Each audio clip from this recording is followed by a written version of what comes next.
How to find a niche. అసలు niche అంటే ఏంటి, ఎందుకు ఇంపార్టెంట్, ఈరోజు మాట్లాడుకుందాం.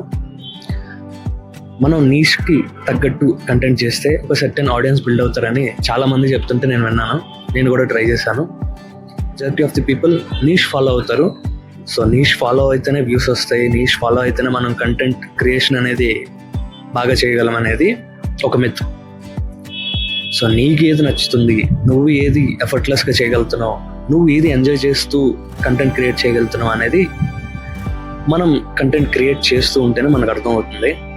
సో వ్యూస్ వస్తున్నాయా రావట్లేదా అనేది పక్కన పెడితే ఫస్ట్ మనం కంటెంట్ చేస్తున్నావా లేదా, అసలు మనకంటూ ఒక నీష్ ఉందా లేదా, నీష్ అంటే ఏంటి, ఏ టైప్ ఆఫ్ వీడియోస్ మనం చేయగలం, బ్లాగ్స్ చేయగలమా, కామెడీ వీడియోస్ చేయగలమా, కుకింగ్ వీడియోస్ చేయగలమా, ఇన్ఫర్మేటివ్ వీడియోస్, ట్యూటోరియల్ వీడియోస్, ఇలా చాలా ఉన్నాయి. ఫస్ట్ ఆఫ్ ఆల్ మనం దిగి చేస్తేనే మనకు అర్థమవుతుంది. ఎండ్ ఆఫ్ ది డే మనం చేసే వీడియోస్, మనం చేసే కంటెంట్ మనకు నచ్చకపోతే ఎంతమందికి నచ్చినా ఉపయోగం లేదు. సో అది నేను స్లోగా రియలైజ్ అయ్యా.